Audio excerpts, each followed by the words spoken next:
Hello, and welcome back to a brand new episode of the Couch Potato Podcast. Coming up on today's show, Adam and I are joined by our good friend Steven as we sit down to discuss the 1994 Quentin Tarantino classic Pulp Fiction.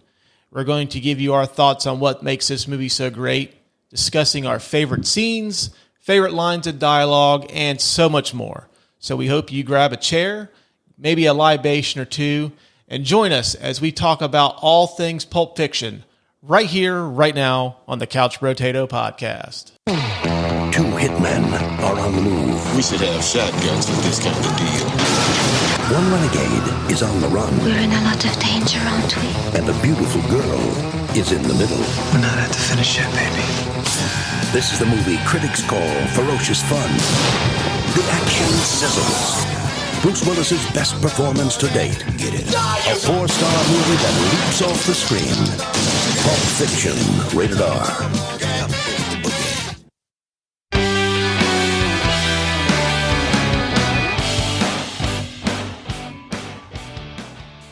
All right. Hello. Welcome back to the Couch Potato Podcast. I know it's been a hot minute since we've been on. So in case you forgot what this show is about, this is a show where just a couple of friends sit and shoot the shit about the movies that we love. And joining me as always is my co-host and partner in crime, Adam. Adam, how's it been, man? It's been a hot minute since we've done this. It's been okay. I've gotten ill a few times since we were last on. Had a lot of work to do at the day job, but I'm really happy to be back.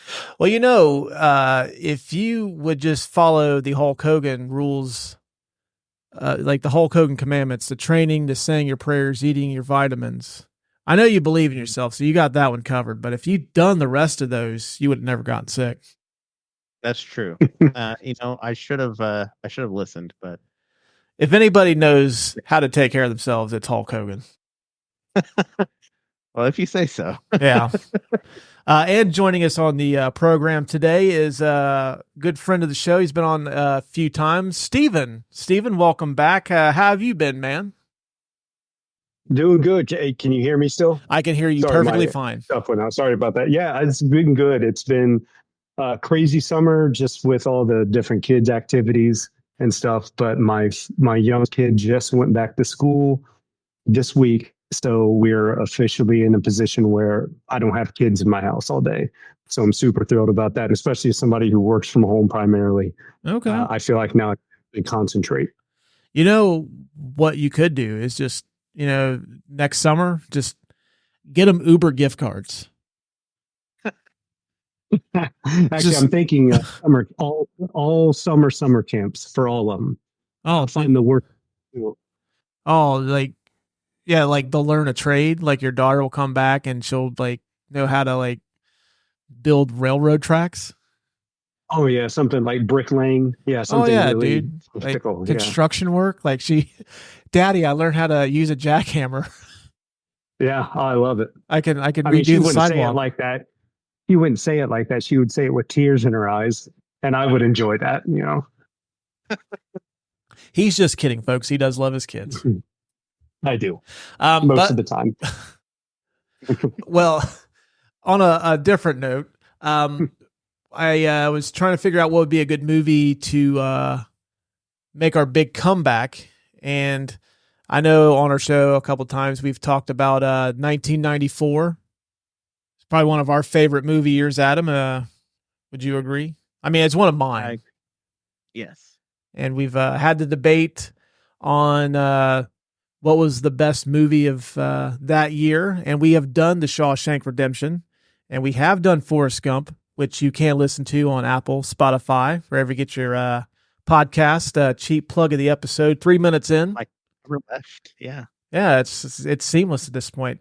The last of the big ones we haven't done is Pulp Fiction, and that's what we're going to talk about today. Steven, I'll start off with you since you're a little bit closer to my age than Adam is. First experience seeing Pulp Fiction. What were your thoughts? It's just embarrassing. I think I was a freshman in high school when that movie came out. And it's embarrassing to say I didn't get it. I didn't understand it. I was really, so as a freshman in high school, I think my favorite movies of that year were probably Little Giants or Monkey Trouble, or, kids related movies.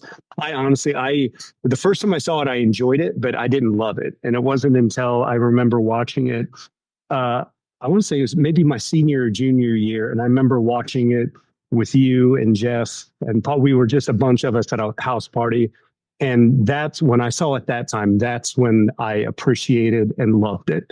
But yeah, embarrassing enough, when I first saw it, the first time I saw it, I liked it, but it wasn't something I thought about when I left. I was like, oh, that was cool.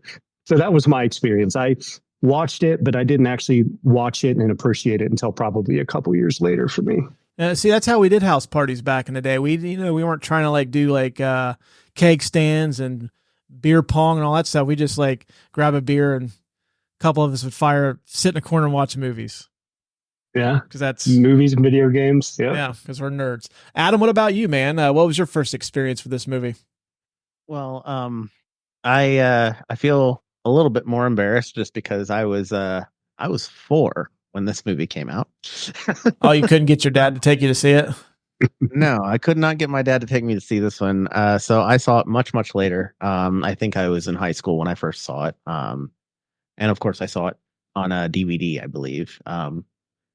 But first time I saw it, I loved it. It was one of those movies that I was kind of in that phase of watching movies where action was like my favorite genre. And this kind of hit the nail on the head with the action and drama, because I was also in that drama phase too. I liked movies like Die Hard, Unbreakable, things like that. And so when I saw this movie, I was like, this is perfect. Speaking of which, both of those movies I just listed have Bruce Willis, but still, I love Bruce Willis as an actor as well. Yeah. So, I mean, even better, right? I remember really loving the dialogue, and just it felt like it was natural, not like it was acted. So I really gravitated towards that when I watched it the first time. I'm probably going to age myself a little bit here, but I've done it on the show before, so it's not a big deal. I actually went and seen this in the movie theater when it came out, and I could not get any of my friends to go see this with me. They've seen the trailers on TV and they thought it just looked kind of dumb or whatever. For whatever reason, I couldn't get any of my buddies to go. So this was the first movie I ever seen in a movie theater by myself. Mm-hmm. And when you guys both said that you kind of started to appreciate it in high school, I was a freshman in high school then. And I think when you're in your freshman, sophomore, junior, those movies tend to be the movies that you always go back to, you know what I mean? Yeah. Those are the movies that kind of set you on your course. Okay, whether you're going to be a fan of movies or not. When you're in high school, it's kind of with TV, anything that when you're in those formative high school years, it's okay, that's your stuff. And that's kind of what this was for me. Completely blown away. I would never seen anything like this before. I was like you, Steven, at first too. I was kind of confused because of the way the story is told. I had never seen a movie where it wasn't told in chronological order. Mm-hmm. And that threw me off. And I didn't get a chance to really revisit it till, probably a couple of years after it come out on home video.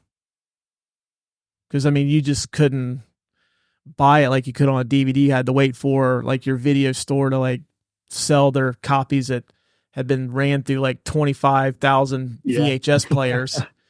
And you're lucky to get 10 more out of it. So, but yeah, this is the movie that kind of okay, I liked movies, but now I'm a fan of film. You know what I mean? And this is one of my movies. I had that same when I was able to watch it when I was a little bit older. And actually now, Russ, when you say if you were a freshman, I must be misremembering that. I must have been in middle school then at that time. So yeah, I definitely just did not understand it. But yeah, the same thing for me, Russ. When I watched it when I was a little bit older, it was almost like it was something that just seared itself into my head. Movies don't have to be crazy action, and because that's all I knew at that time. Those are the movies I loved. And man, just to see the focus on the dialogue. And that's actually one of the things, Russ, you and I we daydreamed about being in film. That's one of the movies I watched that like made me feel like, oh, I might be able, like, it just seems like a thing that somebody could do.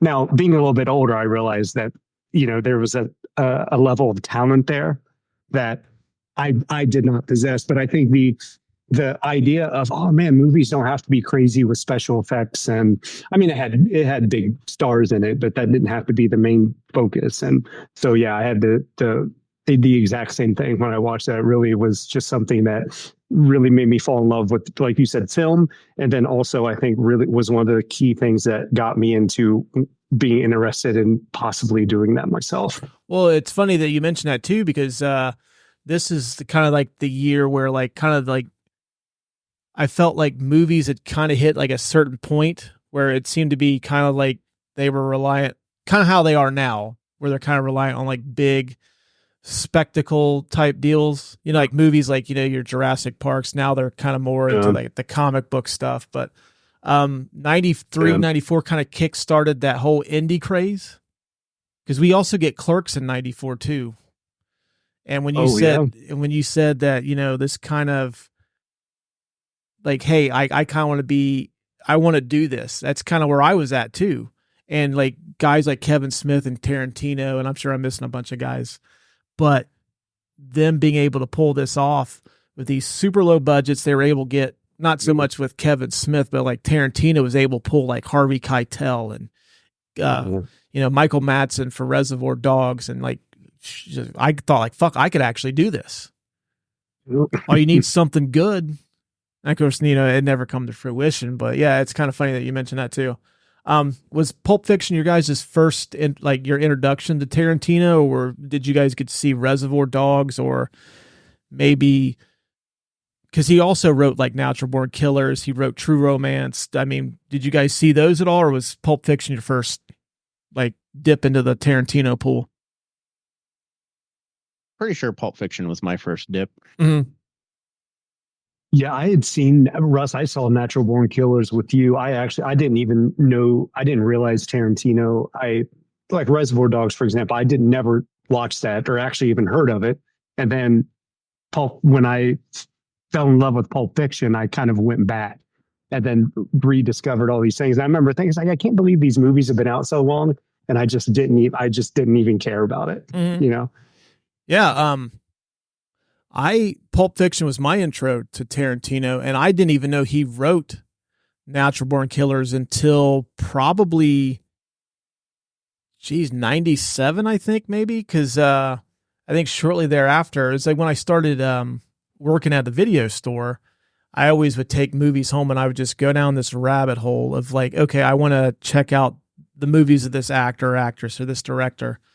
And we used to have this book. It was the Leonard Maltin movie guide. It was like this thick book, probably the size of a stack of bricks, but you could literally find any movie that was ever made that was available, like anything that was in print that you could get like your hands on, whether it be VHS or you can find it on cable TV, whatever.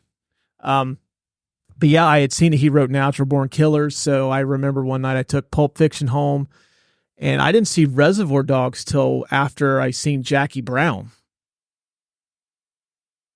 Yeah, that's a good one too. I forgot about. That's another one that I haven't seen in a while. Yeah, so like I'd seen Jackie Brown, and then I started like watching like, okay, someone to like get into Tarantino. So I remember I rented Pulp Fiction, and I rented True Romance because he wrote that one too, and he almost, I think, if I'm not mistaken, he almost directed that one too, but he thought Tony Scott would do a better job directing it, so he passed it on to him. But yeah, man, like ever since then, I would say Tarantino's my guy. You know what I mean?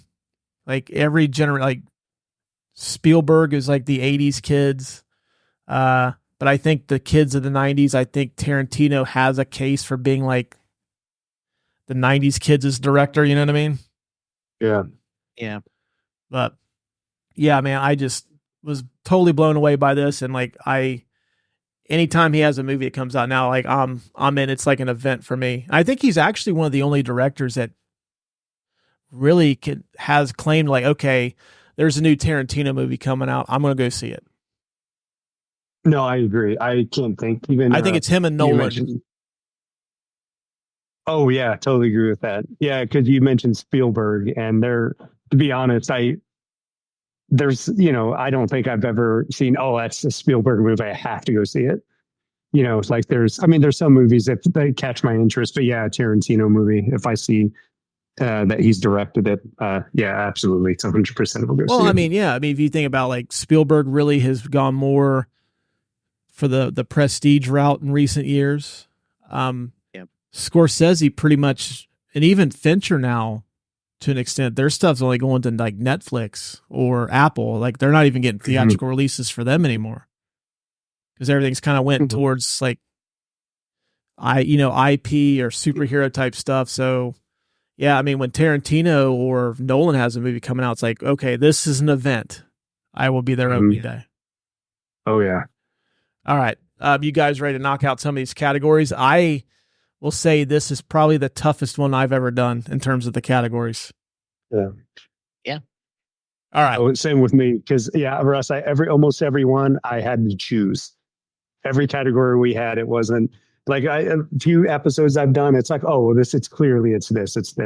This is movie. Same with you. I'm like, oh, I don't know which one to choose. So, oh yeah, dude, for sure.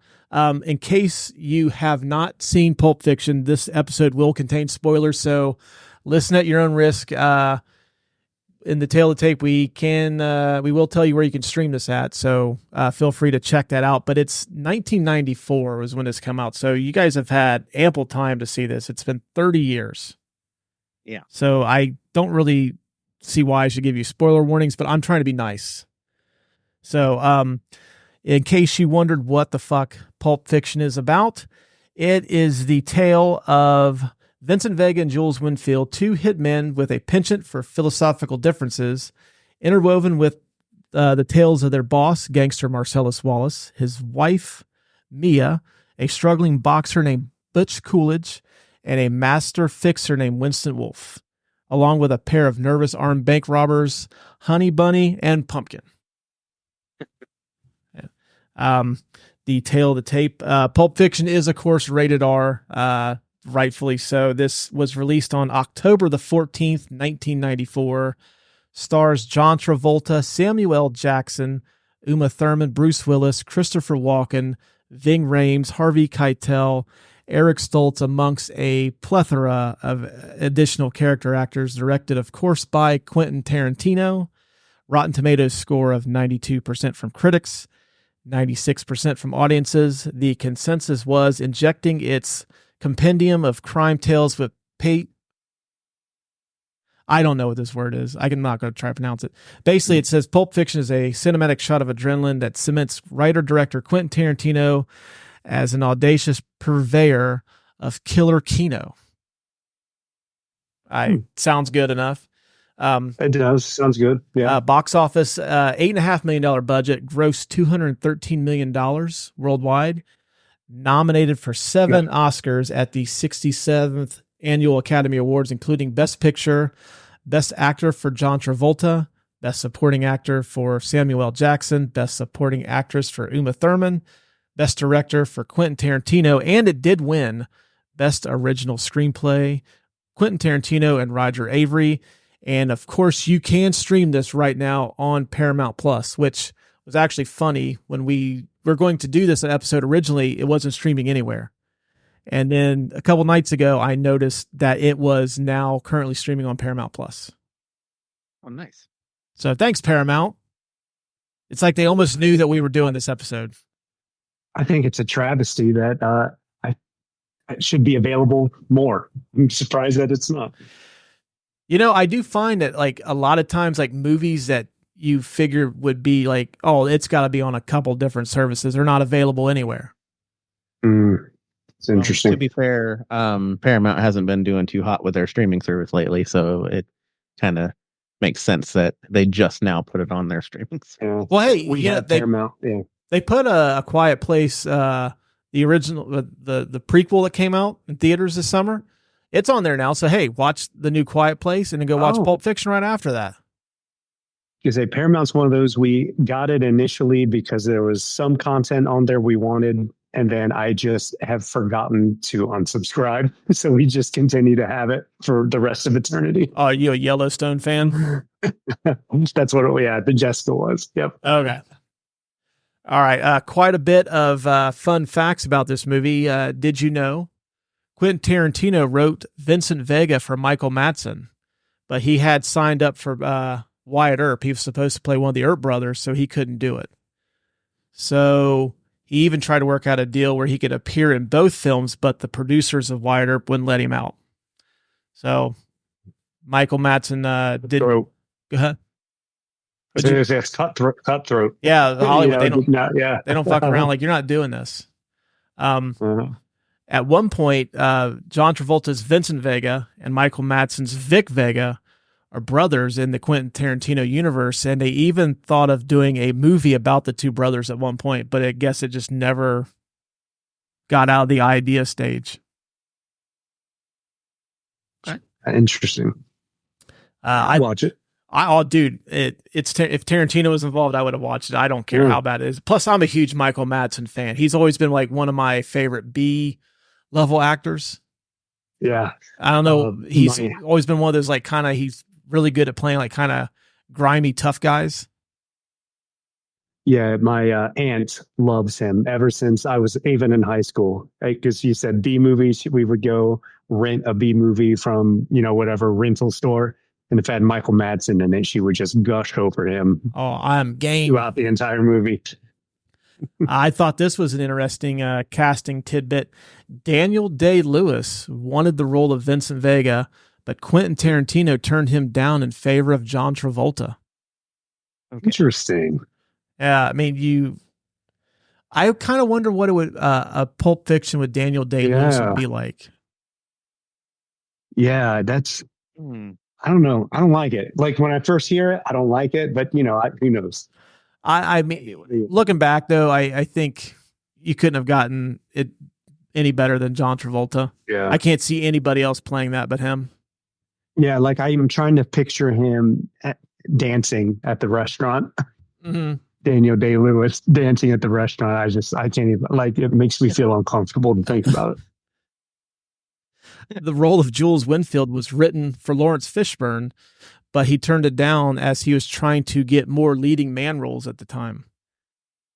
Samuel L. Jackson auditioned and he thought he landed the part, but Paul Calderone, who plays Paul, the guy at the bar, auditioned for it, and I guess he was so good that he almost got the role of Jules Winfield. But I guess later on in some articles I read, Samuel kind of phoned it in a little bit because he thought, like, I've got this. There's no need for me to go in and, like, give it my all. So he went back and auditioned for it again and then killed it. Yeah, I can't picture anyone else in that role. Yeah. The role of Butch was written for Matt Dillon, as they wanted to make Butch more of like an up and coming boxer versus like kind of a boxer that was past his prime. Yeah. But I guess Tarantino couldn't get a commitment out of him, so they passed, and then he rewrote it for Bruce Willis. And they tried to, I guess they changed it from kind of this up and coming boxer to like a guy that's past his prime, the old guy that maybe has one good fight left in him. Yeah. And I guess Bruce Willis only took the role because he's friends with Harvey Keitel, and Harvey Keitel pushed him to take it. And he only worked for like for scale. Something, I know he took like a huge reduction in his salary to do it, which for him at the time, Bruce Willis is probably one of the 5 or 6 biggest stars in the world at that time. Yeah. And I think it's the reason why Pulp Fiction got a distribution deal, is because he was involved in it. Okay. I can see it. Tarantino wrote the role of Winston Wolfe specifically for Harvey Keitel, which, I mean, it kind of shows he's pitch perfect in it. The parts of Honey Bunny and Pumpkin were written for Amanda Plummer and Tim Roth, which, once again, perfect casting. You can tell that they were written for them. Mia Wallace was actually down to Jennifer Aniston and Julia Louis-Dreyfus at first. Hmm. And I guess according to my research, the only reason why Dreyfus didn't do it is because she couldn't get out of doing Seinfeld. Oh man, I want to visit the universe where that happened just so I can see what that would look like, but because I can't picture it. Mm. But I guess at the last minute, Tarantino really decided he wanted to go after Uma Thurman, who's kind of an up and coming actress too at the time, which I think she had done Dangerous Liaisons, and that was pretty much about it in terms of big roles for her at the time. Oh, so that was before the That was 90. I remember. Yeah, that's 90, 89, 90 for that one. But then I guess Aniston would have got it if Uma Thurman turned it down. So I wonder what Jennifer Aniston's career would look like if she would have gotten that role. Because I think that predates Friends, doesn't it? Friends was around 94. Was it? Yeah. I was going to say, Adam, you are the Friends expert in this panel, so I would hope that you'd have an answer for me. Yeah, I'm pretty sure Friends was around in 94. I think that's season 1 or 2, so he was doing it for a minute. Do you think she becomes a bigger 94. Do you think she becomes a bigger star if she would have done this instead? Or do you think Pulp Fiction kind of suffers if she's in it? Well, I mean, maybe. There a couple of the Friends cast members do movies and they don't become bigger stars because of it. Well, I mean, none of them got. I think the only one that comes close to anything being kind of being in an iconic movie was Courtney Cox and Scream. Well, you also have Matthew Perry in a bunch of things like Whole 9 Yards, Whole 10 Yards, Three to Tango, things like that. The Whole 9 Yards I completely forgot about until you just said it a minute ago, and I couldn't even tell you who's in Three to Tango. You could have told me that had Jack Lemmon, Walter Matthau, and Shirley MacLaine, and I would have totally believed you. Oh man, I think Oliver Platt is in Three to Tango, and he's fantastic in it. I have to revisit that movie at some point. Well, good. Let me know how it is, because I don't plan on going down that rabbit hole anytime soon. I thought this was really a really interesting tidbit, only because I'm not a Bible reader. Sorry for those of you that listen to the show that are going to condemn me going forward, but Ezekiel 25:17 is not a verse in the Bible. Yeah. I thought it was until 2 weeks ago when I started researching for this movie. I seriously did. Yep. Yeah. He reads it so well that you just, and it just sounds like it would be. Yeah, I'm saying to Russ, I just assumed that it was an actual verse in the Bible. Apparently, this was a monologue used in the 1977 martial arts film The Bodyguard, starring Sonny Chiba, not the hair or the nail designer from Springfield, Ohio, but the action star from Hong Kong. Oh wait, they're not the same person? No, they're not the same person. Okay. I thought so for years, but they're not. The role of Buddy Holly, the waiter at Jack Rabbit Slim's, is played by Steve Buscemi. Mm. He was offered the role of Jimmy, but couldn't do it due to a scheduling conflict, so Tarantino wrote him in as Buddy Holly, and he filmed it in an afternoon. And the last one that I have is the cab driver, Esmeralda Villalobos, appeared in a 30-minute short called Curdled in 1991. She played a character who cleans up after murders. This made her fascinated by the idea of murder, according to the 30-minute short. And Tarantino saw that and decided to write that character into the movie, only he wanted to make her a cab driver instead. That's really cool. Mm-hmm. That's really cool because that is one, that dialogue there.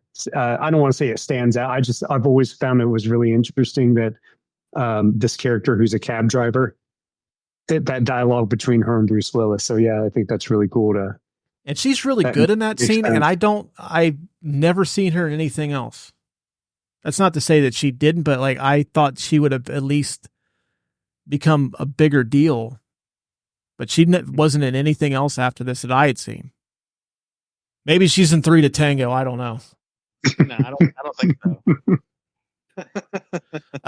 Yeah. You guys got any interesting fun facts for the movie?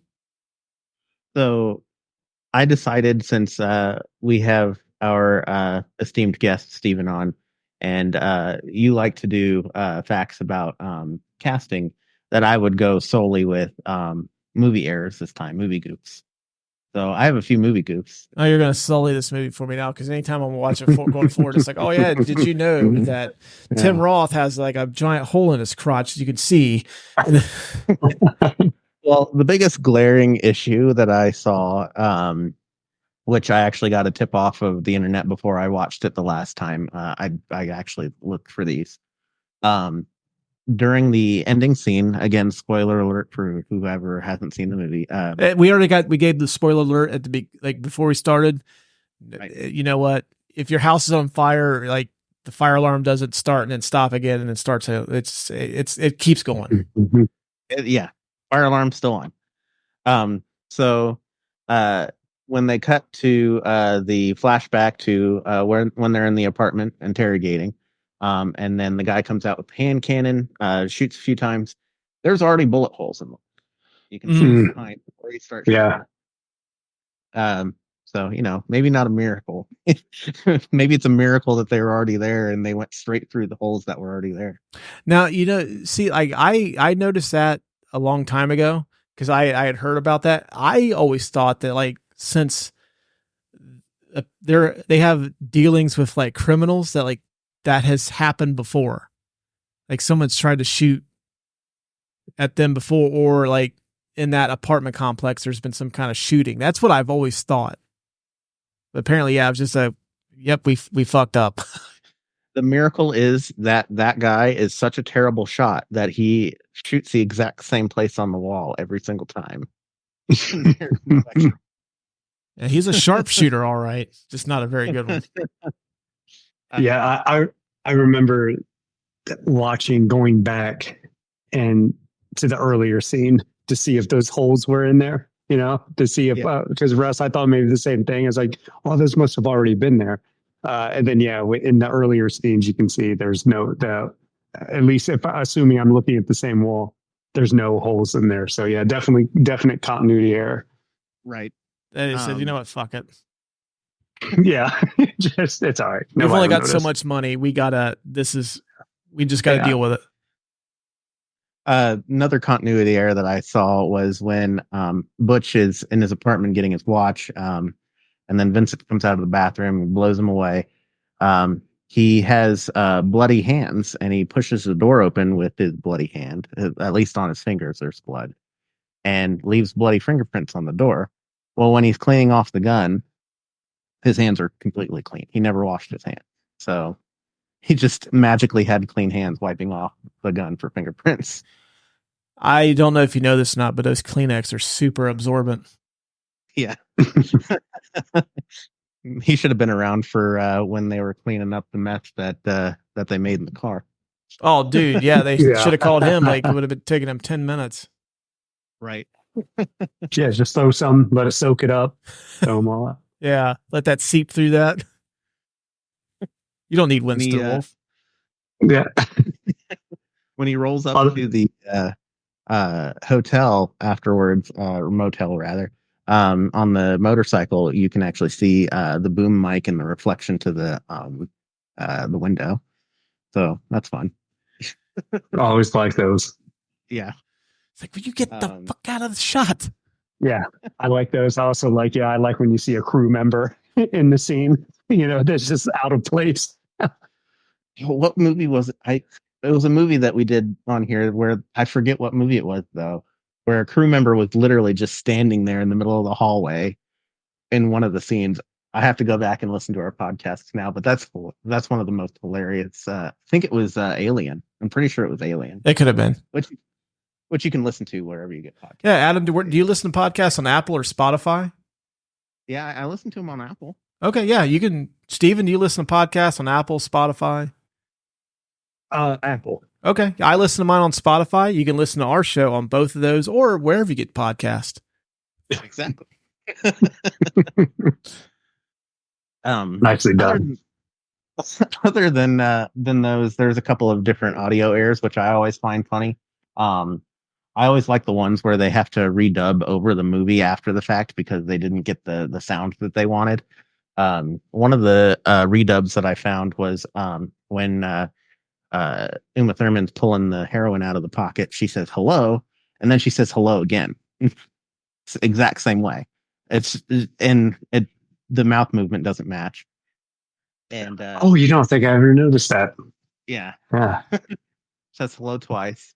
Mm-hmm. And then during the final scene, when they get the wolf to go to Jimmy's house, and he rings the doorbell and the doorbell, like the motion to the doorbell ringing and the doorbell noise don't match up. It's just like super delayed.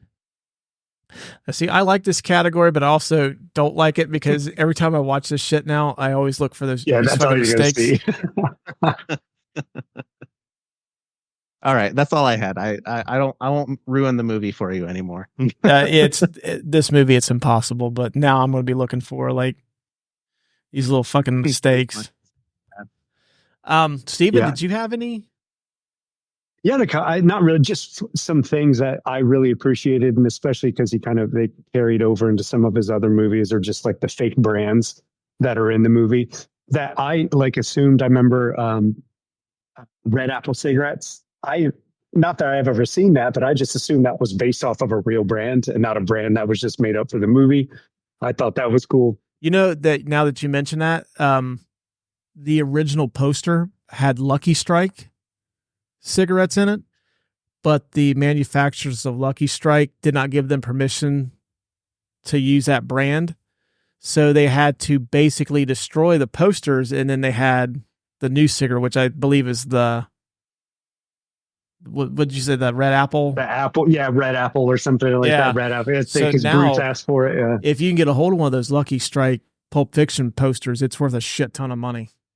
I'm wondering now if Lucky Strike was like, shit, that was a stupid idea. We should have, that would have been amazing for us. Because, honestly, I didn't pick up smoking till well after this movie come out, but I would have never heard of Lucky Strike cigarettes. But if they would have kept it in the movie, I was like, oh shit, Lucky Strike cigarettes. Maybe I'll destroy my lungs that way. Yeah. Good iconic brand. Good American iconic brand. Yeah, good. And then, they like the Big Kahuna burger. I don't know why. I just assumed, that must be a place out in California. A real place. For the longest time, I always thought, I really wonder how good that hamburger is. Yeah. Because I've never heard anybody describe a hamburger the way Samuel Jackson does in that scene. I'm like, fuck, I really want one of those. And I know I can't have one. Yeah. God damn, it's a tasty burger. Yeah. I don't think I've ever had a burger and said that. So yeah, I feel the same way.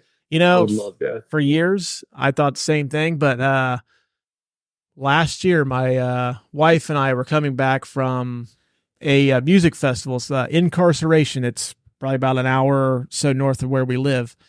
And her and I were hungry. We decided to stop off at a Wendy's. It's like maybe 15 minutes from the venue. And we said, it was like 11:30 or so. We got there. I said, I told her what I wanted. I said, I wanted a Dave's double because I'm super hungry. And it literally came out looking like the sandwiches that you see in the commercials. Oh, okay. And never had that. Ever since then, I've been on this quest to get a Wendy's hamburger that tasted as good as the one I had that night. Like Dave Thomas made it himself. Oh, it's like he rose, he came down from burger heaven and made those sandwiches for us, and then came back up. It just ascended back up. Yeah. Yeah. I love it. And he looks at Ronald McDonald and says, that's how you fucking do it. Yeah. How you serve the customer. That's how you do it, motherfucker. Clown ass. All right. The Martin Scorsese This Is Cinema Award for the best scene of the movie.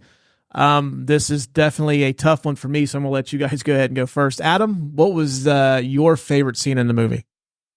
Man, I had so many. I really like the scene where they have to call the wolf in. It's a fantastic scene, dialogue wise. I also like the beginning scene, where they're in the car just talking. I cannot pick between the two, so I'm gonna have to like defer to you guys. But I just like the character development that we get like right off the bat in the beginning scene. The dialogue is fantastic. They're literally just, bullshitting, and like some friends would do in a car any time of the day. It doesn't sound like movie dialogue. It just sounds like people talking. Well, it also doesn't sound like a conversation you would see in a movie involving hitmen either. Right. Yeah. Which I always thought was really cool. It just gives that extra depth and relatability to the characters that are in the movie, which is something that Tarantino does a fantastic job doing. So that scene is definitely on the top of my list. I also just like the final scene that I was mentioning before with the wolf, just because I really like Jimmy as a character. I like the fact that they're so nonchalant about this dead kid in the back of the. Especially Travolta. Travolta acts like a kid that like spilled a glass of milk on like the carpet. And he got in trouble for it. Like, oops, I don't know what happened. You must have ran over a bump or something. He's like, don't blame me for that shit. Yeah. I love the camaraderie between them. I like how pissed Jimmy is. He's like, I don't want to get divorced. You don't want to see me divorced, do you? Love that scene. So good. And just how suave and cool the cleanup is. Like you just gotta listen to what I have to say, and we'll be done in 40 minutes. Like that. Yeah. So. Oh, Keitel's batting 1,000 in that scene. He's just bringing it's amazing. That's, to this day, is still my favorite Harvey Keitel role. I mean, he's been in tons of stuff that I enjoy, but like that's by far my favorite Keitel performance. Right.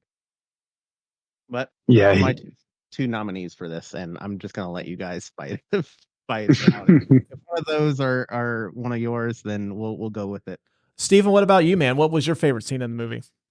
Yeah, so like Adam, I had the same. It was challenging because there's a lot that I was tussling with, but I think for me, and I'm gonna say this is my favorite because I think when I remember watching this the first time I watched it and like really understood and loved and fell in love with the movie, this was the scene. And I think it's that first scene in the apartment, the Ezekiel 25:17 scene leading up to that.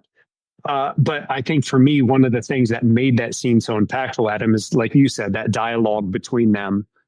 Because I remember watching this, I didn't even realize they were hitmen. Right? It wasn't until they get to the place that I kind of understood what was happening and what they were there for and what they were doing.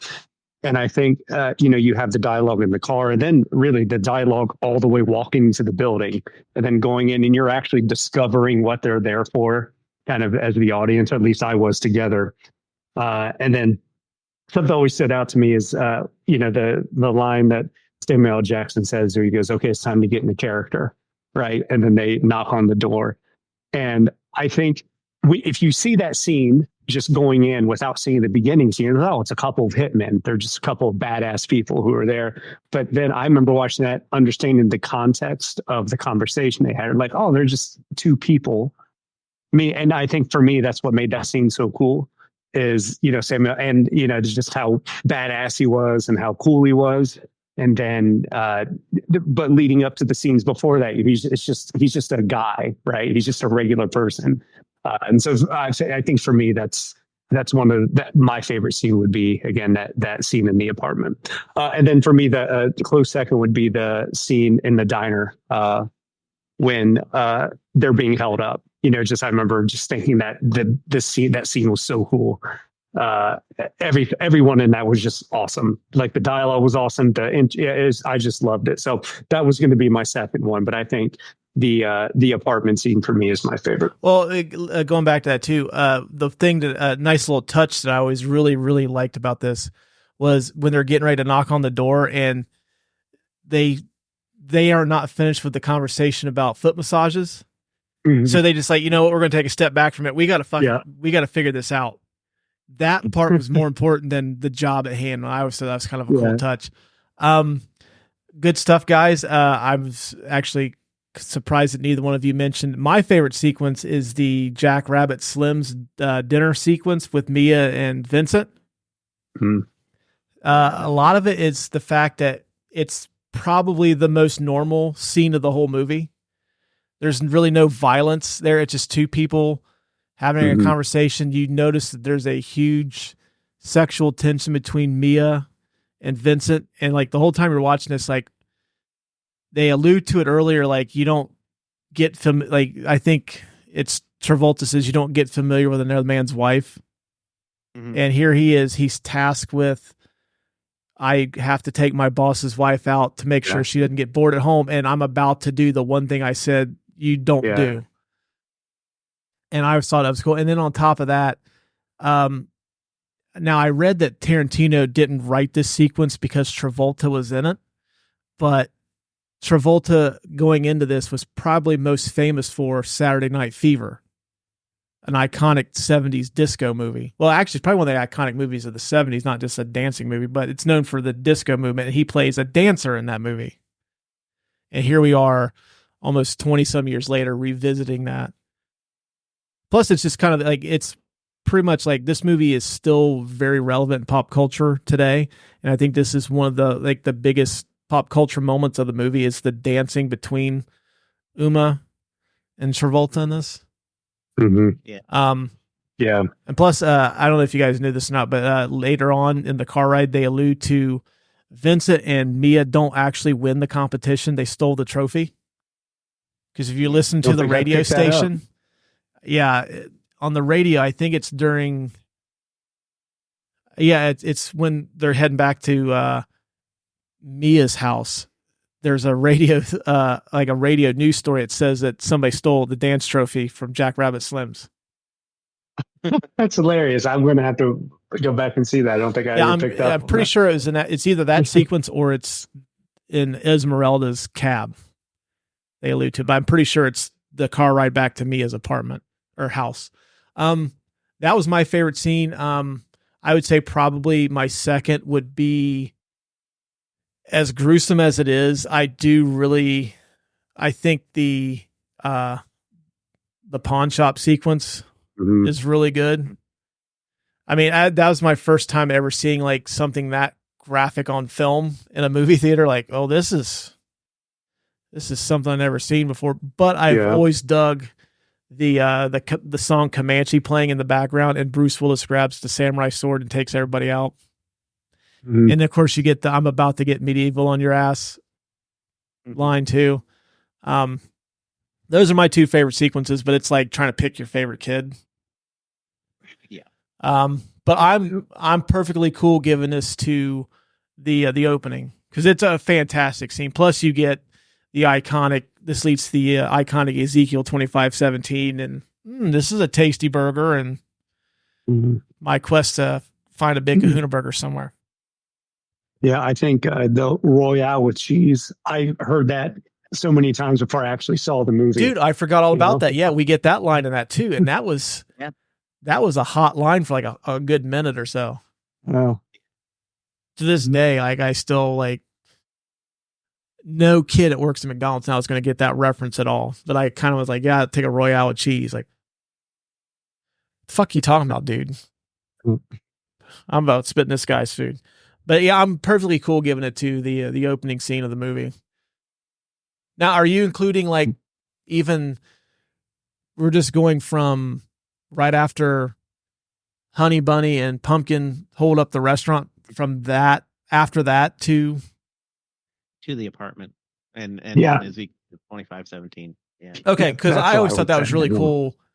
I had never heard this in any kind of movie before, but like you get the Miserlou into Jungle Boogie on the radio, and they're just playing like the opening credit sequence. I thought that was really cool too, and I had never seen anything like that where you're kind of the flipping of the radio as the credits are playing. Yeah, I'm perfectly cool giving it to that. The opening sequence. Well, the the introduction to Jules and Vincent. We'll call it that. Yeah. I think that's a good description. Actually, one of the things I noticed that they don't really do anymore when I was watching this movie is, man, they don't do all text openings anymore. Like I haven't watched a movie in a while where there's just like a scene and then it's just all text openings over music.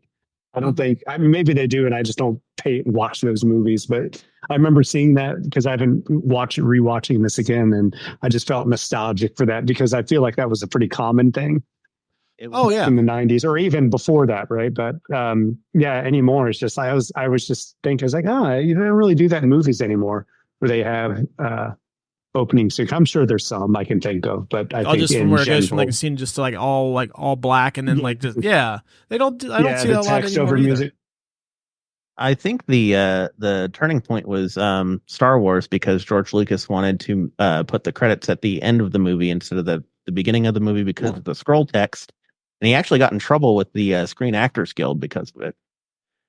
But it started a new trend, I guess, for the credits being at the end of the movie versus an all text. Well, when we were originally, before we went on our break, we were going to do Smokey and the Bandit, which I think we still need to do at some point. But when I was watching that, the end credits for like 30 seconds, maybe. Yeah. And they just tell you essentially just who did the sound and who did the catering, and then like the soundtrack, and that was it, and it was over. Mm-hmm. Yep. But yeah, I do miss that too, because like I don't know, sometimes it's like you're trying to pay attention to what's going on in the movie, and then here you are, you're like, okay, like they're telling me like, oh, Stellan Skarsgård is in this. Like, okay, that's cool, but like I want to focus on the movie. Like, just give me the fucking all black. Okay, this is who's in it. Boom. Writer, director. Yeah. Okay, we're golden. Now back into the movie. Yeah. Now it's like kind of combined. You're right. It's like just elements in the movie that you're trying to, it kind of takes away from it. Yeah, it's like, all right, I like Bill Hader, but fuck, man, I'm trying to figure out what the hell's going on in this movie. Yeah. All right. The Andy Dufresne Get Busy Living or Get Busy Dying Award for the best or most quotable line from the movie. This was probably even more difficult than the best scene of the movie. Steven, I will let you lead off first. What was your favorite line of dialogue from the movie? Yeah, again, so hard to choose, but if I had to, like, the ones that stick to my head the most is it's funny. It starts with Samuel L. Jackson. It's like, say what again? That whole thing where he's talking to the guy at the table. It's like, say what? I double dare you. I love that. I think that's a really cool. That whole line is really cool. They speak English and what? Yeah. What's so funny is like you're watching it, I was like, I'm feeling the tension. Like I put myself in that role. I was like, man, if I had him talking to me that way, I wouldn't know what to say myself. I'd be freaking out like the same way that guy is. Mm-hmm. So I like that. And then I think then Marcellus Wallace's the medieval quote. That's just something I think just sticks in my head because like you said, that was an iconic line from the movie. And that's one of those things are like just when I hear Pulp Fiction, all these things pop out. And that line is one of the things I think just culturally that in the night you heard that a lot, right? Mm-hmm. It was parodied so many times. And yeah, so I would say that's another line of mine that I think is just a really good quote from that movie. Yeah. And maybe again, there's 1,000 more probably better quotes and better lines of dialogue. Those are the ones to me that just stick out and like, I think that help define that movie for me. What about you, Adam? Well, I do like the conversation about what a quarter pounder with cheese is. I think that's pretty iconic. Something that everybody kind of associates with this movie. Really like that line of dialogue. I really like the Ezekiel quote. Super cool, super badass. Mm-hmm. Cool thing to say before you kill somebody. That's a cold-blooded thing to say to somebody. Oh yeah. And then I laugh every time I hear it, but I like pretty please with sugar on top. Yeah. That's how I want to talk to my kids sometimes. Winston's got like two of my favorite lines in the whole movie. But yeah, love those. Love those. can't really pick one, so I'm gonna have to go with the obvious one, Royale with cheese, because everybody knows it. But my two other favorites are the last two. I have quite a few, but I have them written down. My favorite is probably during the end when Jules is having a conversation with Pumpkin, and he basically says that you're the weak and I'm the tyranny of evil men, and he says I'm trying real hard to be the shepherd. I just love that because like that right there is like, okay, like I truly believe he's giving up the life of crime now. Yeah. That's probably my favorite, and I think for me that's the monologue that like, okay, for years Travolta was my favorite character in this movie. I love Jules, but like Vincent was my dude. And then watching this again recently, like I've turned, and now Jules Winfield is by far my favorite character in this movie, and it's for that piece of dialogue. Yeah. But yeah, and plus Samuel L's got so many of the great lines from the movie, like, you know, the whole "say what again, motherfucker," all that. That's probably my favorite. But the two Winston ones I really do enjoy is the "pretty please with cherries on top." But I also, every time I've seen this movie, I fucking laugh out loud. Is when they're so sure that they've got they've got everything cleaned up, and like, okay, we're in the clear. He just nonchalantly says like, well, let's not go sucking each other's dicks just yet.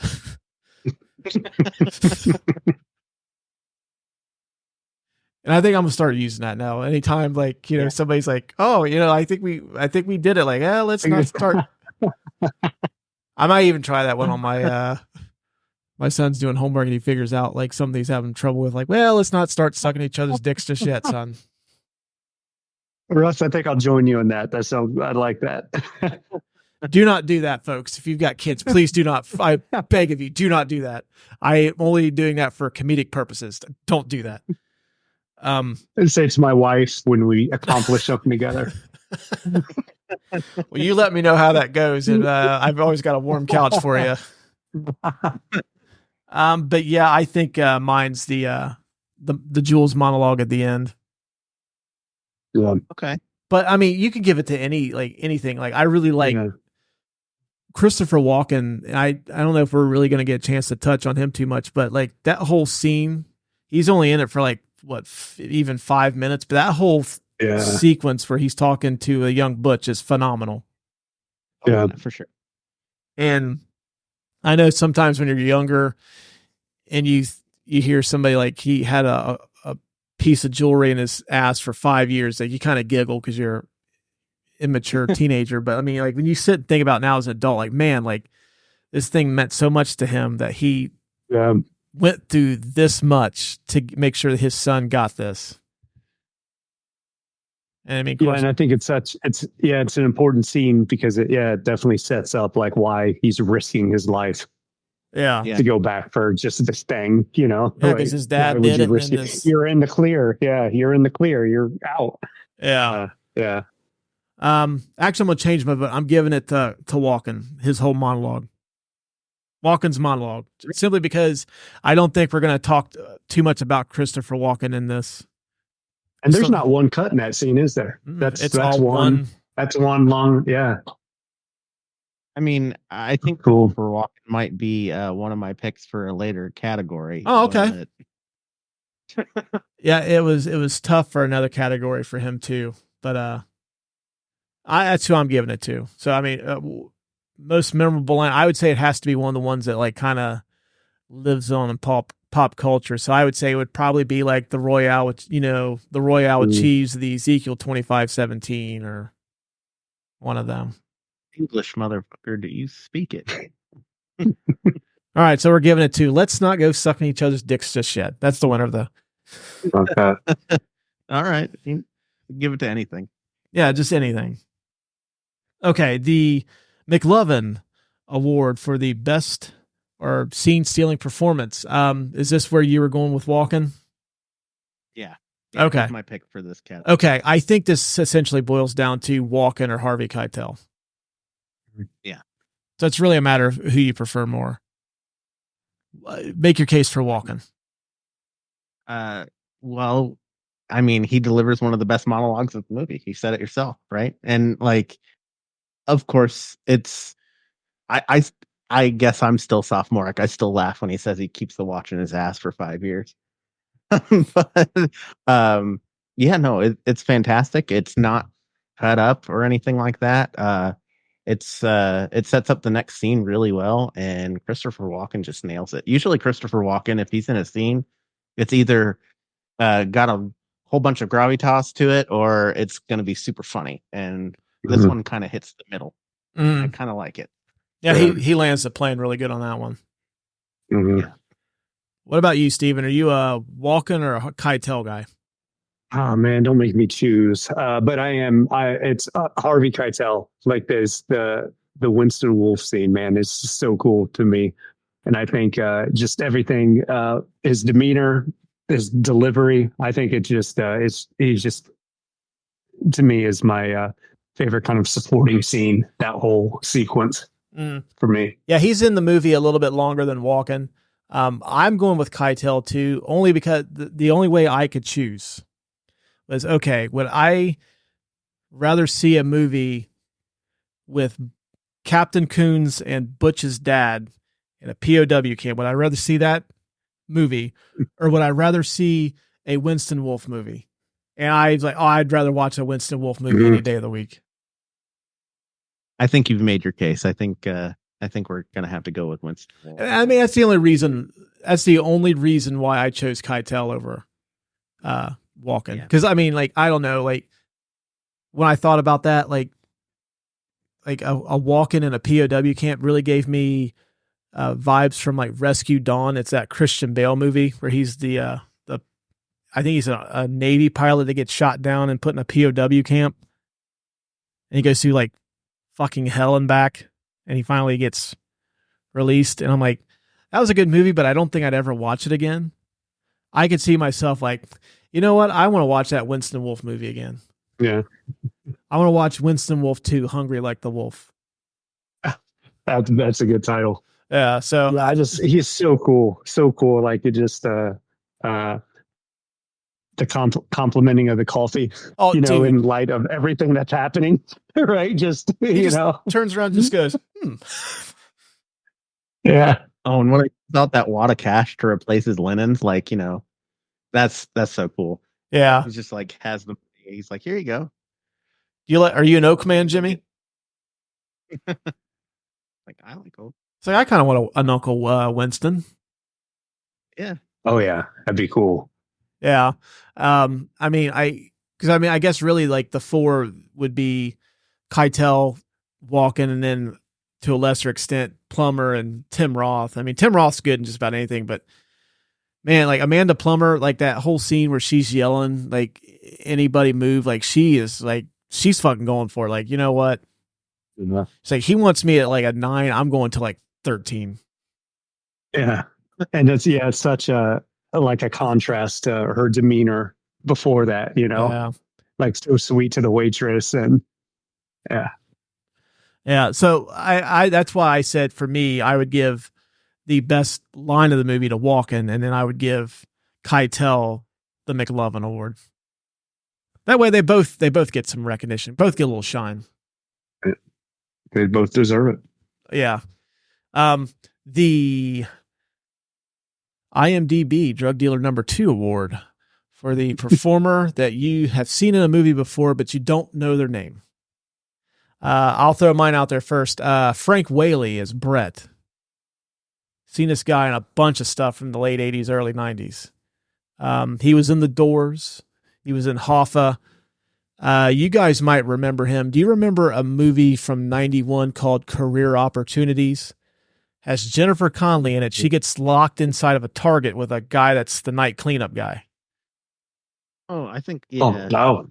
I haven't seen that entire movie, but yeah. Oh, dude, I tell you what, if you're a 1991 me, I fell in love with Jennifer Connelly after seeing that movie. But he was in The Doors. He's been in a bunch of stuff. Like, he has one of those faces, like, he was even the guy, I think he put on the concert in School of Rock, that School of Rock lost, but they should have won. Okay. Yeah. Mm. But yeah, he's been in a bunch of stuff. He was in the Doors. He was in JFK. What a cool career. Yeah. You know, to just have, yeah, that's so cool. He's primarily been in like TV stuff in recent years. But yeah, he's he's the definition of like, oh, that guy. I know him. I know who he is. I've seen him before, but I don't know his name. But that's my nominee, Frank Whaley. I didn't have anybody for this category, but now that you mention it, like, yeah, he does like ring a bell. So, well, I think it has to be either him or, for me, the guy I was tossing around too is Phil Lamar. He's the other, like one of the other guys. He was in Mad TV. He's the one that got shot, right? He's they got Marvin. He's the one that gets shot in the back of the car. mm-hmm. Yeah, I remember seeing him on Mad TV. But see, I only remember him from Mad TV. I know he's a voice actor, but I only remember him from Mad TV in this. So that's why I'm going to give it to Frank Whaley. Yeah, she's a little more well known now, but I remember watching this. Kathy Griffiths. I think it's Kathy. It is. She's in She's in that scene when she gets shot, and I remember, maybe she was a pretty well known in the stand up scene at the time, but I remember seeing that and then seeing her in other stuff, thinking that, oh, looks like the lady that was in Pulp Fiction. Again, now she's well known enough, I think, and popular culture to where she's not like, even though, like, most that's people know who she is. Yeah, but I remember, like, I knew her when I would see her and stuff as, I think that was the girl that was in Pulp Fiction. Also, Peter Green, he plays Zed.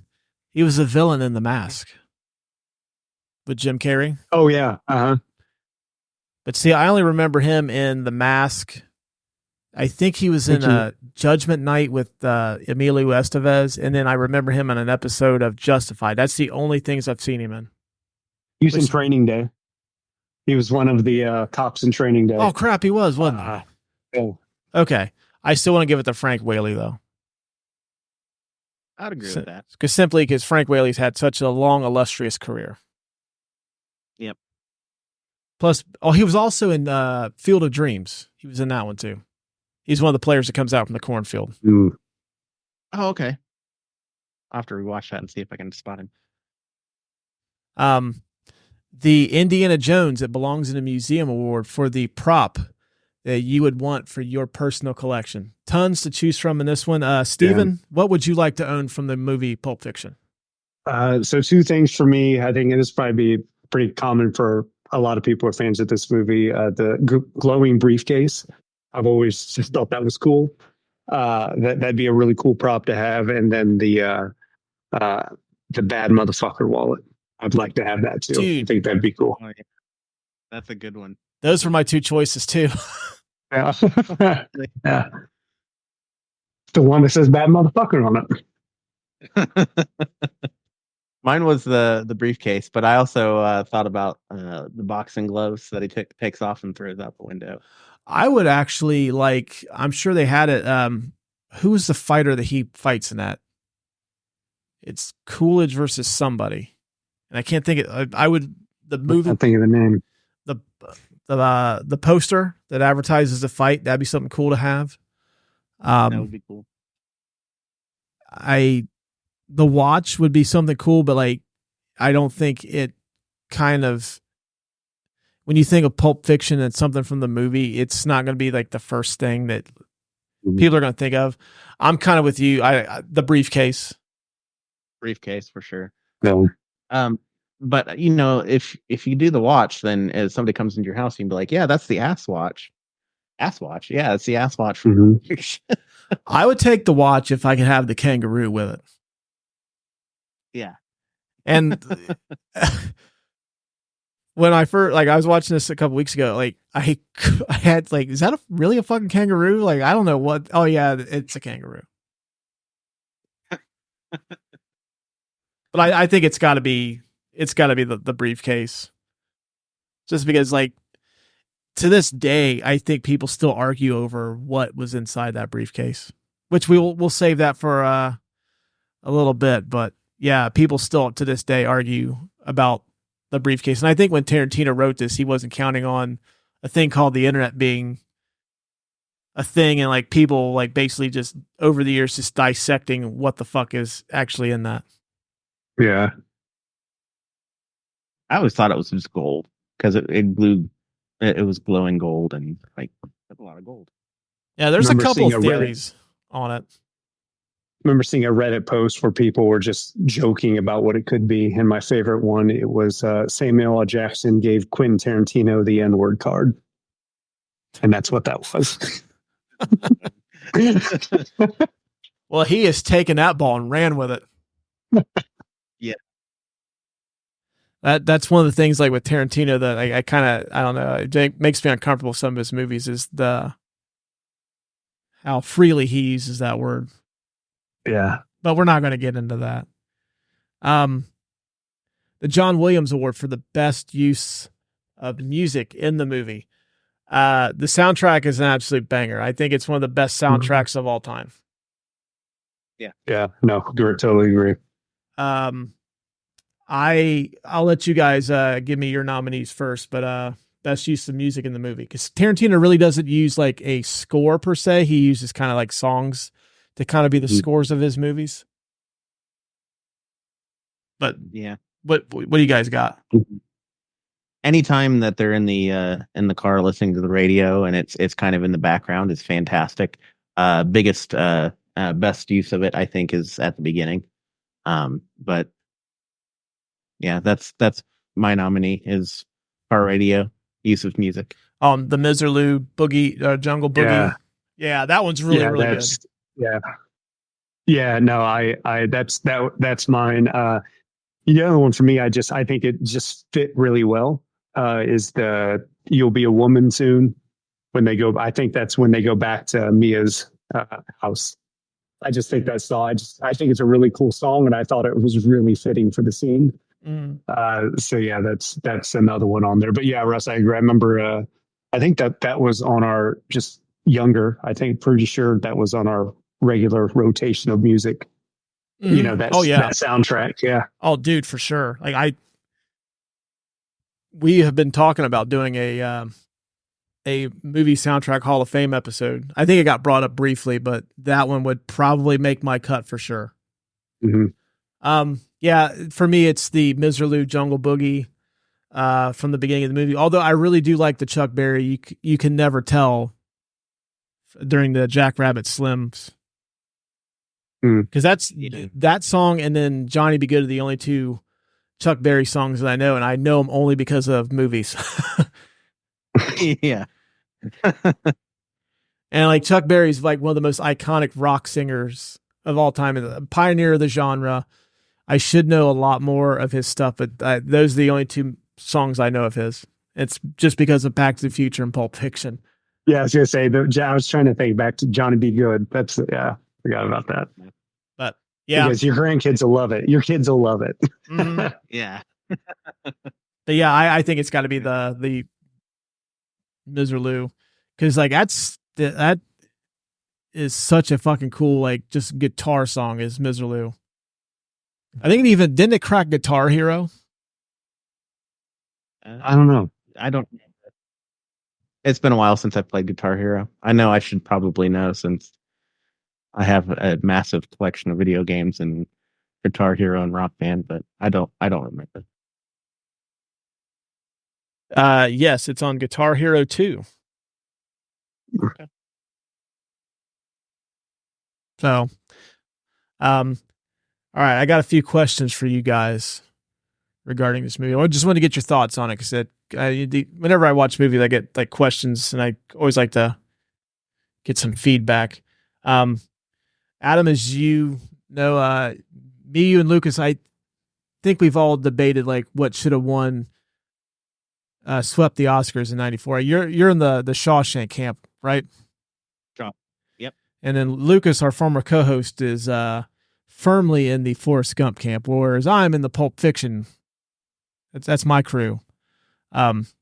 If you guys could change the results of any of the categories that Pulp Fiction was nominated in and gave it to someone in that movie instead of who ended up being like the winners. Like as an example, like Best Picture was Forrest Gump. Would you give it to Pulp Fiction instead? But all right. Pulp Fiction lost in Best Picture, Best Actor, Best Supporting Actor, and Best Director, like the major categories. Would you change any of those? Now, Travolta was nominated in Best Actor.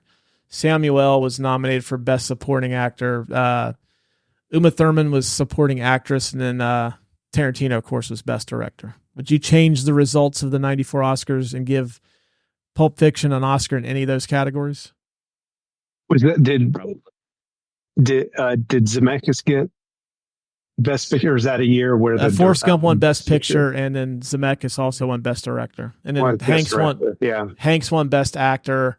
Yeah. Diane Wiest won Best Supporting Actress, and then I got to check on who won Supporting Actor that year. Let me take a look here. Uma Thurman was pretty great, but I don't know if I would give her the Oscar. I would definitely give the Oscar to Tarantino, though. Martin That's Landau. hard, man. Martin Landau won Best Supporting Actor for Ed Wood. He was Bela Lugosi. Yeah, if I think about that, I think the best way for me to answer that question is like who. Like I loved Forrest Gump, but if you're looking at Best Director, like who was able to put together direct the best movie, I just think that. I mean, the budget for Forrest Gump was, I don't know what it was, but I'm assuming it was way higher than Pulp Fiction, and there was a lot. And so I think that if you're looking at what a director was able to build with what he had, I think hands like Quentin Tarantino, I think I would definitely have been happy if he won it, just because I think just being able to put that movie together. And especially, I mean, I think at this point, I don't know how many films he's directed, but he was a well-known actor, or he's a well-known director in the business. He had directed a lot, and then Tarantino comes in and with not nearly as much experience, especially with, I would say, big budget films, and was able to produce this film that did really well. I think that definitely deserved Best Director. Adam, what about you? Yeah, no, I'm in that camp too. I feel like he would have, in my opinion, deserved Best Director. Like I was saying before, like I really like Uma Thurman, but it's hard to say. The only thing that's super easy to say is Quentin Tarantino definitely deserved an Oscar for what he did. It's one of the movies that I'm totally in Steven's camp. Like what he did, he put together a movie that was about gangsters, sure, but like it was so well done with the dialogue and the characters that it deserved a little bit of recognition. I don't think it got enough. I'm still in the Shawshank camp. Regardless, it's a fantastic movie, but like Steven was saying, like Shawshank's based off of a book, or actually not really a book, it's a short story, but and then you got Forrest Gump, who had a massive budget, especially because they had to buy all the rights to the soundtrack.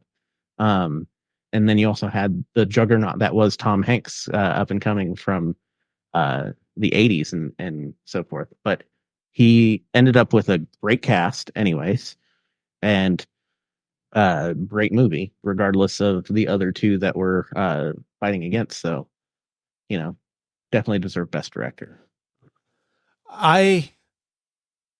As much as I want to say, yeah, I would have given it, especially since Forrest Gump won Best Picture, I think Tarantino definitely had a better case for Best Director.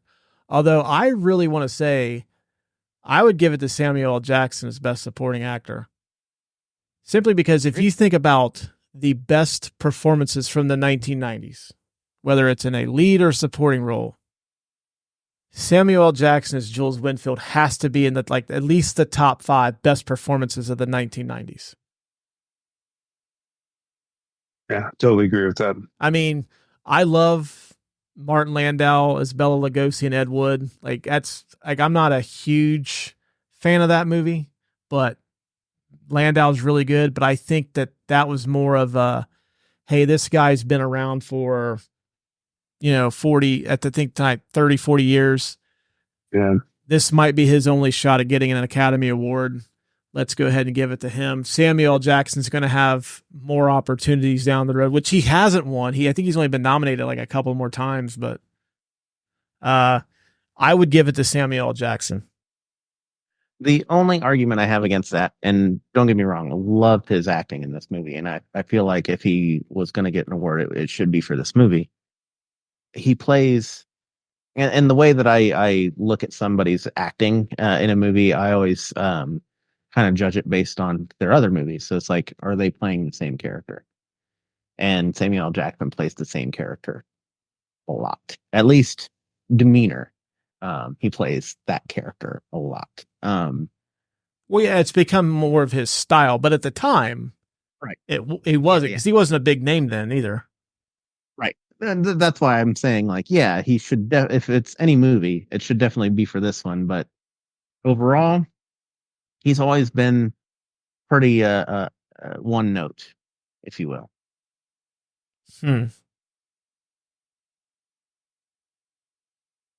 What about Travolta over Hanks? Oh yeah. I'm all for that. But Lucas can fight me on that. Yeah, I should have brought him on here just for that reason. And wasn't he considered for the role of Forrest Gump, or am I making that? Did I dream that somewhere? He might have been. The best way to find out is to go back into our catalog of titles and listen to our Forrest Gump episode.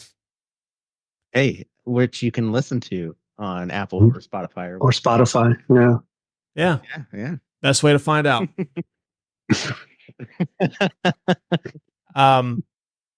We're gonna plug every single episode in one episode at one point.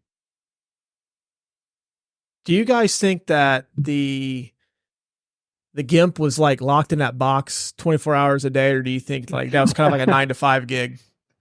Yeah, he's just there for a certain amount of time. I love how it's just like he never seems to wake up too. Yeah. Like, man, that punch knocked him out for how long? I think it has to be a 9 to 5, right? Because there's no toilet in that box.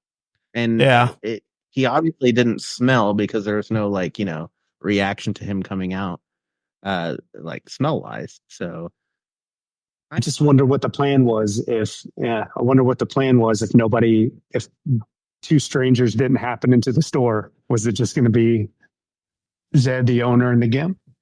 Like, I don't know, like, does he have like a little buzzer in like, if it's like a slow day, like, hey, listen, Maynard, it's been a real slow day. Mind if I like get out of here a little early tonight? I got plans. Like buddy of mine coming in from out of town. He wanted to go catch up, grab a bite to eat. Mind if I split now? Man, I just kind of want to know what the day-to-day in that pawn shop is, because obviously it's a pawn shop first, right? You would think, yeah. It makes you wonder. I've gone to a few pawn shops around town just looking for stuff. It makes me wonder. I wonder what's happening in the basement here. For years, because pawn shops aren't really much of a thing, at least in our area now, thanks to eBay and such. But when I used to go into them a lot, I always wondered if they had like a GIMP like person in like the back room or the basement. Like, does every pawn shop have one of these? Yeah, it's just a standard thing for a pawn shop. Yeah, it's like when they're advertising like new pawn shop opening up, help wanted, need a cashier. We need like an appraiser. We need a GIMP. Yeah, must look good in a leather outfit. And just see the Pawn Stars one episode. It's just like, all right, we're gonna get the GIMP out. Let me call my friend. Yeah. He knows a lot more about GIMP suits than I do. Like, listen, I don't know. I can't really give you much for this. The best I could do is like bring out the GIMP. Give you a few minutes with the GIMP. That'd actually be a funny visual gag. It's just don't call attention to it. You just see a GIMP walking in the background. Maybe just I don't know. Why has coffee getting back into the box? Yeah, like why hasn't TLC done that yet? You see him like jump out of there real quick, like, whew, I shouldn't have had that third cup of Starbucks this morning, boys. That's actually, that movie's the only reason I know the name Gimp suit. Like I never heard that name before. I've seen those things, before just in different places, but yeah, I never knew. I was like, oh, Gimp. Okay, I got it now. And that's been seared in my brain ever since. Yeah, Gimp suit. I've only heard gimpy, like when you hurt your like a leg or something like that, and you're limping, like, oh, he's got a gimpy knee. Like I'd never heard it in the context of like a fucking sexual deviant in a leather outfit with a zipper mouth until Pulp Fiction.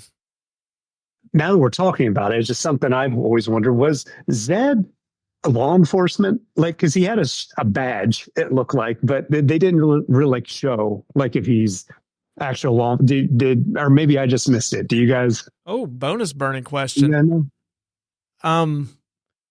I want to say that he's a cop, but he could also be a security guard. Now that I think about it, I think he's a security guard. Because they don't. Yeah, and I remember I was pausing it to see if like I can see something, and all I see is the star badge. That's it. So yeah. I'm looking it up. I bet you he's just security guard though. I feel like that would be the case because not very often would you be a police officer and then like, hang on a second, I got to go to this pawn shop one more time. Like, and then the partner's like sitting in the car waiting. Like, what is he doing in there? Well, according to pulpfiction.fandom.com, Zed was a security guard and apparently Maynard's brother. Okay. Oh, super weird that they're so weird. So apparently Wackenhut doesn't go through a very strenuous like background check on security guards. Like, guy's got a fucking sex dungeon in that creepy pawn shop, on 1st and 9th. Yeah. But yeah, I've always wondered that, like, it's like, because I've done a little research and like people have said like, oh, he was like a hitchhiker that they picked up and like kind of abducted and like turned him into this whatever thing. But yeah, I just always wondered that, like, just like a gig, like he punches a time card, goes home to the wife and kids. Like, oh, how was work today, honey? Like, oh, it was busy today. We got 3 of them. Yeah, I've got 3. Yeah. Yeah. And then one of them got stabbed today. The other one got shot. Yeah, I got knocked out. Like I almost got hung. I almost got hung, but luckily this guy brought a couple of hard pipe hitting dudes. Yeah. And they let me go. They were nice men. He didn't deserve what happened to him. Are we sure Vincent Vega was a good hitman?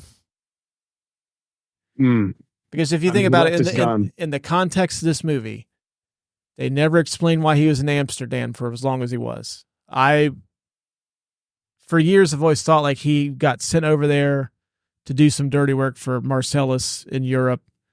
But it also makes me wonder now, like, did he fuck up something in LA and they sent him out there to lay low for a while? It said he was out there for a while, right? Yeah, he shoots Marvin in the face. Yeah. By leaving his heroin in his coat pocket, he almost kills his boss's wife. And he gets shot to death after taking a shit in the target's bathroom with his own gun. Yeah. Yeah. He's not a very good hitman in the context of the movie. But if you think about it, Marcellus wouldn't keep him around and even like, hug him, if he wasn't doing his job correctly. I think Marcellus would hate his guts and want to kill him if he wasn't doing his job correctly. So maybe he's like, okay. He's like mediocre. He's a meh hitman. Like, yeah, for every, he's just so seasoned that he became careless. Because that's one of the things I remember thinking. It's like, there's no way a hitman would just leave his gun right on the counter. That's what I thought too. Yeah, it's like it kind of makes sense. It's like you've done this for so long. It's just like, you know what? He's not gonna come here while we're taking a dump. Fuck, I'll just leave my gun sitting there. And I thought that was cool, that the scene with them to show the tension between them, because it makes sense as to why he would want to kill him. Oh, you talking about in the like bar scene? Oh, with the punchy and all that. Yeah. I use that reference for a little while when I talk to somebody like punchy. Like, I'm not a boxer. That makes no sense. What are you talking about?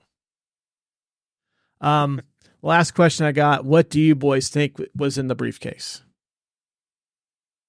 Now, the theories that I've heard is with Vincent, there being a link between Reservoir Dogs and Pulp Fiction with the Vega brothers, that it was the diamonds that were stolen in Reservoir Dogs, that Marcellus Wallace was trying to get those, and that's what was in the briefcase. I've also heard that it was the soul of Marcellus Wallace, which explains the Band-Aid on the back of his neck. Mm-hmm. Those are the two big theories that I've heard.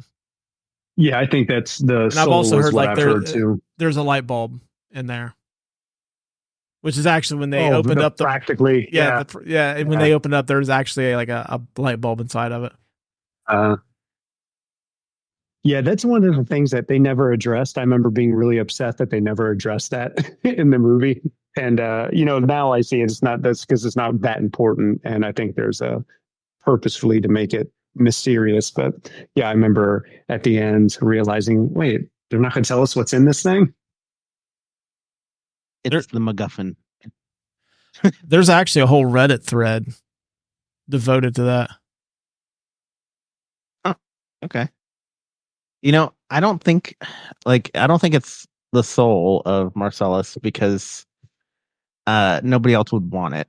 Because, like, what does it look like and why would you want it? And I always thought it was just like, money. It was gold because, when they opened it up, it shone gold. So it was like, okay, maybe it's like, Well, the theory behind his soul was he sold his soul to the devil to get in the spot he was in, and then he decided to steal his soul back so he could have everything. Okay, I see. But I don't know. I guess it's pretty much it's left up to whatever you want it to be. Yeah, because like you said, at the end of the day, it really is very minuscule in the whole grand scheme of the movie. And does Tarantino have you in your research? Did he ever address it? No. Yeah. Nope. Has never said what was in it. But I also think that too, like I said earlier, like he didn't really count on internet movie culture being like so prevalent on the internet that there are going to be like whole websites devoted to what was in that. Yep. Yeah. I have a couple of, we have a mutual friend that likes to try and solve the mystery of what the next Marvel thing is going to be. So. Oh, if you're talking about who I think you're talking about, there's no way he's watching this. Oh, no. But still, it's an internet thing. Like people on the internet have to talk about something that, doesn't need explained. You don't need it explained. Just, it's there. It's the MacGuffin. It's what they're there for. Yeah. That's all you need to know. Yeah. All it is just a device to move the plot along. Right. But yeah, if you're talking about who I thought you were talking about with the Marvel stuff, like he's not watching this. There's no way. There's always going to be conspiracy theories, and I've got it figured out. And you got the cigarette in your mouth, and you got the lines going everywhere, like pins on the wall. But at the end of the day, it's a briefcase. Yeah, it's there. You know what? We're going to chalk it up to that. Inside that briefcase is a little movie magic. There you go. It's movie magic. All right. Last category here, boys. The Hall of Fame for a career achievement. Quentin Tarantino. Yeah. Yep. Yeah, that's me too. I would say this was kind of a resurgence for John Travolta's acting career too, right? Like, he was up next. But yeah, John Travolta, like I would say, I think it boils down to this or Saturday Night Fever, only because Saturday Night Fever made him a star. And he couldn't have been a resurgent star without being one in the first place. Mm-hmm. That's true. Yeah.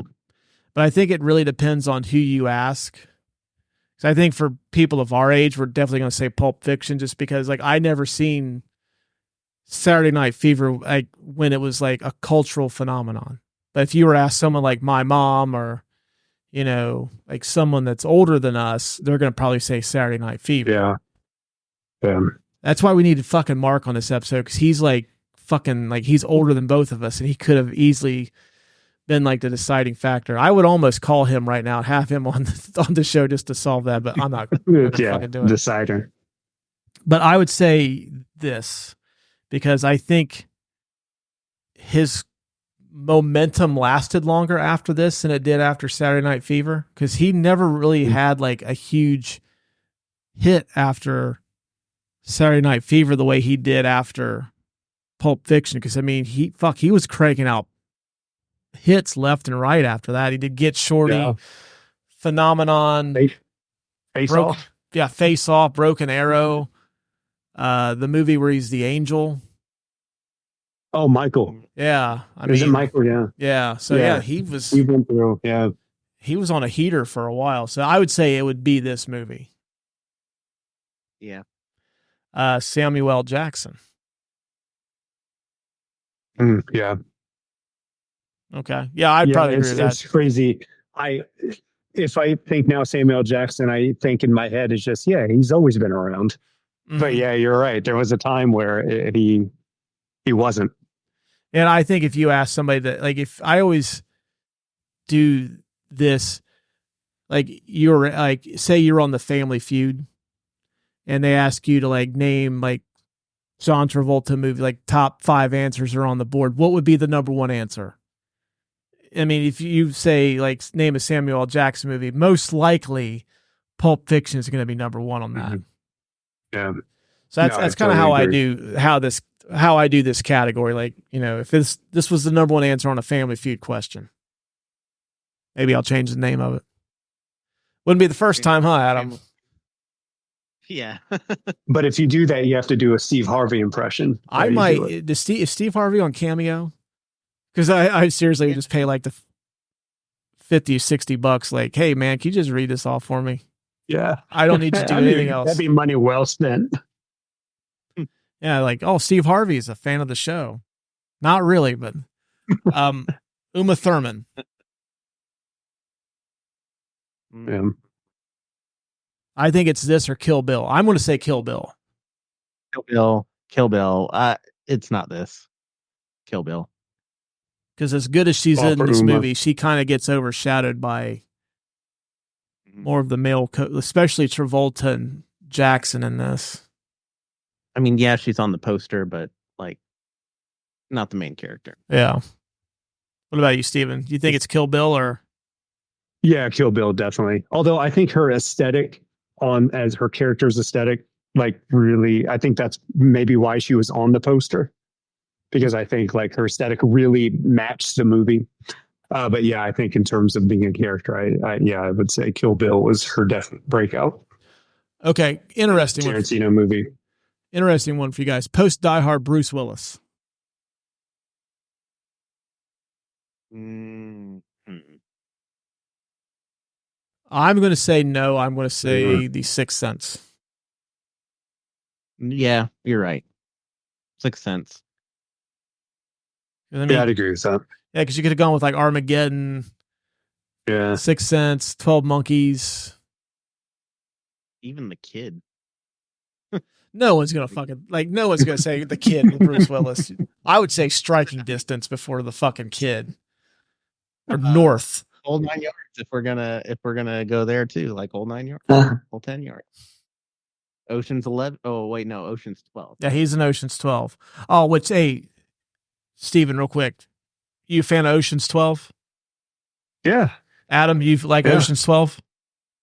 I love Ocean's 12. I didn't at first, but it grew on me really, really. Yeah, I think we need to do that movie soon. Yeah. That's been why he played himself in that, right? As a cameo of himself. Is that, okay. Yeah, because he thought that Tess was Julia Roberts. Yeah. Yeah. Favorite scene in the movie. Spoiler alert. What about Gimps? Well, I mean, wins that. You know how many Gimps are in the Matrix scenes, like when they're in the clubs? Like, yeah. I mean, this one close second. Well, I tell you what, let me rephrase that. Leather suits. I'd still say The The Matrix. Matrix. Yeah, 100%. But I didn't know they made whole leather tuxedos. I didn't know that was a Right. thing until The Matrix. Right. now, if I were to change it up, say leather suits with mask, then it would be Pulp Fiction. Well, see, again, there's so many gimps in those clubbing scenes in The Matrix. I don't know. There's ones with the spiky heads and stuff. Yeah, apparently Zion is just one giant orgy. Exactly. That actually doesn't seem that bad, you know? It's really like it's a dystopian Burning Man. Exactly. Sounds pretty cool. Yeah. I don't know, man. People in that they look pretty dirty. I don't know. Like I'm kind of a germaphobe in my old age. I don't know if I want to go rooting around in that. You guys got a shower around here? Yeah. Like it's actual water, not like that fucking sludge you guys eat. Say, what? You mean I don't have to go to work and I get to grind on strangers all day? Yeah, sign me up. With my sweaty ass being in this fucking like the only two outfits I have are this leather outfit and this burlap bag we've this crafted tethered, into yeah. a shirt and pants. Both like the least breathable material that you could possibly imagine. And I've got to Really wear locks in them the all flavor. the time. Yeah, it really soaks it in. While I Nice. live in the center of the Nice dystopian marinade. All right, fellas. Any final thoughts before we wrap this up? If you haven't watched it, go watch it. It's funny. I talked to a lot of people who have never seen it before. You're fucking kidding me, It's really? crazy. Yeah, no, yeah. I've worked a lot of places who I'll bring a scene, just say a quote like "Cool it, honey bunny." There's somebody was just getting kind of getting irritated with a client on a call, and I had to hit pause on and say, "Hey, cool it, honey bunny." And no reaction. I think they were just saying I need to calm down. So after I was like, did you not get the Pulp Fiction reference? It's like, oh no, I've never watched that. It's like, oh, that blows my mind. Yeah. Because I mean, yeah, I use references from this movie all the time. Like I use Zed's Dead all the time. Yeah, Zed is dead. Yeah. I haven't used Bring Out the Gimp yet, though. As we've You gotta established wait earlier, for special occasion. I'm trotting out a Winston Wolfe one with kids when they started school too. So when homework gets to be pretty hot and heavy, I'm gonna trot that one out for sure. But like I said, don't use that. Don't use that on your kids. That's just for comedic purposes. It's like a Saturday Night Live skit. I don't encourage that. You can still use "Pretty Please" with cherry on top. Yeah. Pretty please. Clean fucking car. I don't know how that would fly with a 5-year-old though. I don't know. We'll give it a shot. We'll test drive it. Yeah, you don't know. Fellas, it's been super awesome. It's glad to be back in the saddle. I hope you guys enjoy this. If you like what you heard today, please take a brief moment to leave us a 5-star review on Apple. You can hear the show wherever you get podcasts. In the show notes, you can find where you can follow us to get all the upcoming episodes, show information, random thoughts on what we're thinking in the movie industry, whatever. Please give us a follow on those as well. You can email us at couchbrotatopodcast@gmail.com if you have any questions, show ideas, complaints, whatever. Send us an email. So until next week, we will talk to you guys and gals later.